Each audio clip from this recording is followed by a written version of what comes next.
I guess you can kind of look at it that way. You know, we were fortunate enough to make the postseason and play them again then.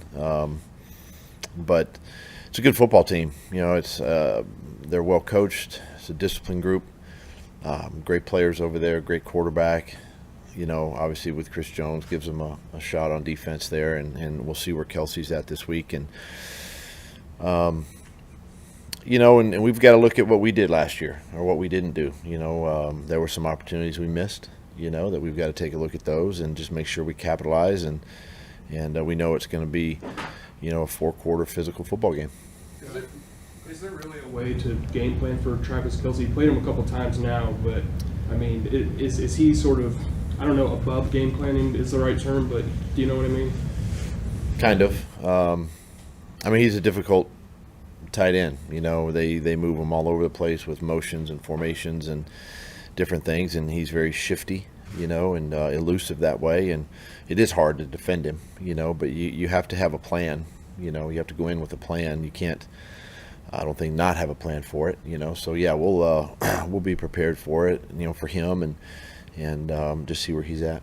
Doug, your time in the league, you're very familiar with the idea that when plays don't work, a lot of times the criticism goes on the coordinator. Could you talk about the context of game planning in terms of that it's not just the coordinator, that there's a lot of coaches that have input into a game plan? So could you talk a little bit about that? It's not just the coordinator.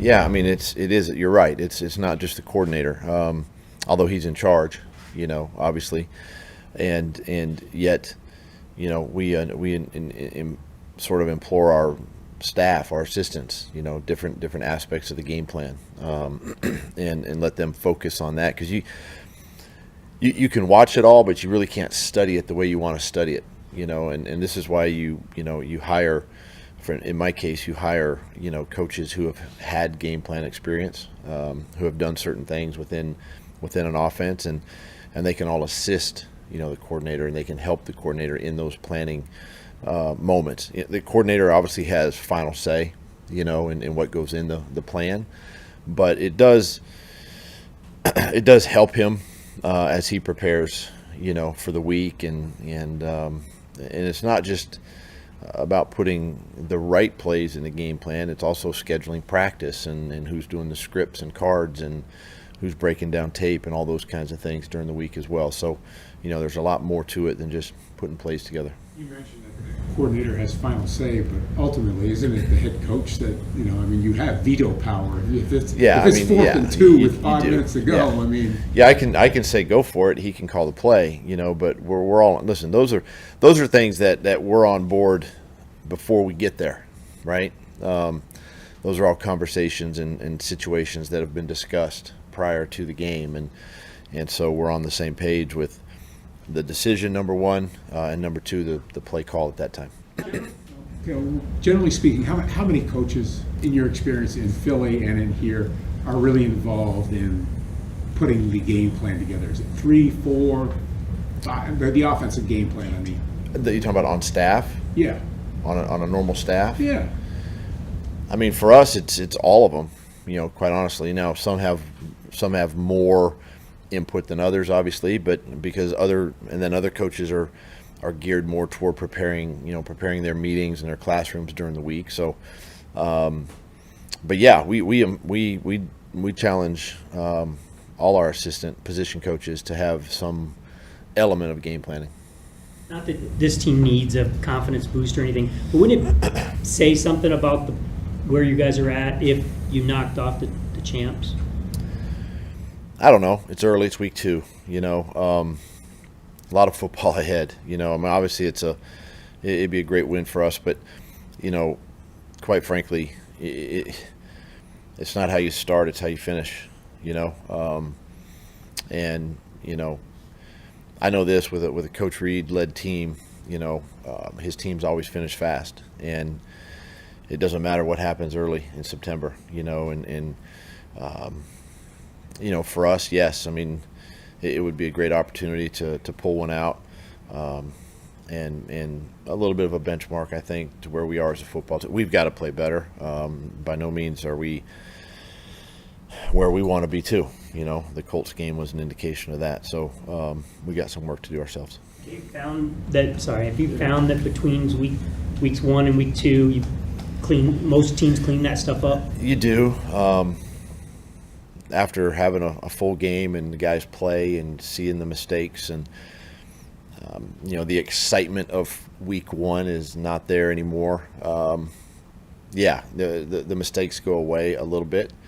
I don't think you're obviously a finished product by week 2 or week 3. I think you're still a work in progress, but you do see some of the mental mistakes go away, yes. Can you give us an update on the injured guys, Sheriff, Johnson, Lacey? Well, Antonio's still, still a ways, from being back out on the field. He's rehabbing extremely well. He's running and doing the straight line stuff. He hasn't done much football stuff yet, so he's in a good place. Brandon's day to day. We'll see where he's at. We'll get the walkthrough coming up in practice, but chances are he doesn't go today, and we'll just kind of rest him there. Luke's another one that's day to day, but he's probably a little further ahead than Brandon is right now. But optimistic that he can maybe get some work in today. As you kind of gear up for this week, do you bring up the playoff game to the guys at all? Or is that one just completely flushed? No, I don't. I don't bring it up, even though it's in our cut-ups. It's in the tape study for this week and all of that. But I don't really go back. It's why they call it history. It's in the past, and we focus on the future, focus on the present, and trying to get better. Today. Sorry if you answered this, but what's Luke dealing with as far as an injury? Lower body. Chris Jones back. What kind of challenge is that for the interior line? Great player. Great player. Has a big impact on the pass game. Obviously, he can push the pocket, can line up at defensive end. Which you would anticipate him doing that. So yeah, you gotta kind of know where he's going to be. On the defensive line, and it's always a challenge. He's a load in there, and you got to make sure you have not just 2 but maybe four hands on him, to try to stop his momentum. Where does Pat Mahomes rank in terms of hard guys to get down, quarterback-wise? Currently, Yeah. Well, how hard is he? Basically, how hard is he? he's probably the number 1 guy to get on the ground. He's so elusive. Either the ball's coming out quick, or he has the ability to make guys miss and extend plays, and that's a challenge. That's hard. There's been some good ones that can do that, but he right now currently is probably the best at it. Plus he has great vision down the field once he's outside the pocket too, and his guys do a nice job in the scramble drill, as we call it, and they do a great job of working for him down the field. So very, very hard to get on the ground. So is the expectation when you go into a game against him, we're probably not going to get him down, and we'll try. No, your expectation is you try. Right. The expectation is you want to get him on the ground. Right. But if you don't, you kind of figure, because of all the stuff you said, that's kind of who he is.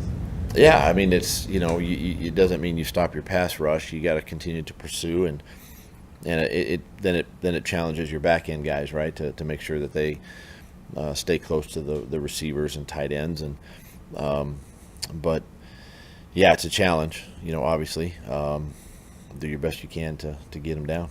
How much of the game is against Kansas City is getting to the fourth quarter and being mentally able to handle everything that comes with playing Mahomes and the Chiefs, meaning they're relentless and you've got them in a situation to get out of that situation, about being mentally tough all the way through to the end. As the game progresses, they get better, right? And so that's something that is a challenge for us, and one of the things that we've been able to do most recently is the same thing, get better kind of as the game progresses and get into the fourth quarter, and evident of that last week, and how we, we're able to score, defense gets the stops, things like that, and it could come down to that, right? It could come down to a kick, it could come down to whoever has the ball last, which you know, you do look at the playoff game, right? And if we don't fumble, hopefully you score. You're down 3 with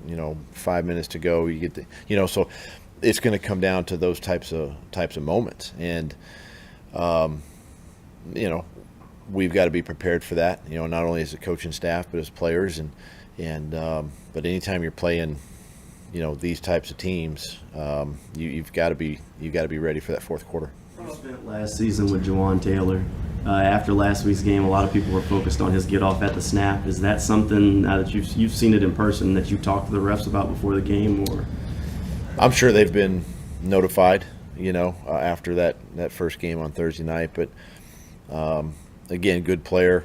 We know who he is. He did the same thing here. He has great anticipation, with the snap count. Optimistic our crowd will be loud, and if they use the silent count, he does a great job of getting off the ball there too as well. And if they don't call it, they don't call it. It's only so much you can say.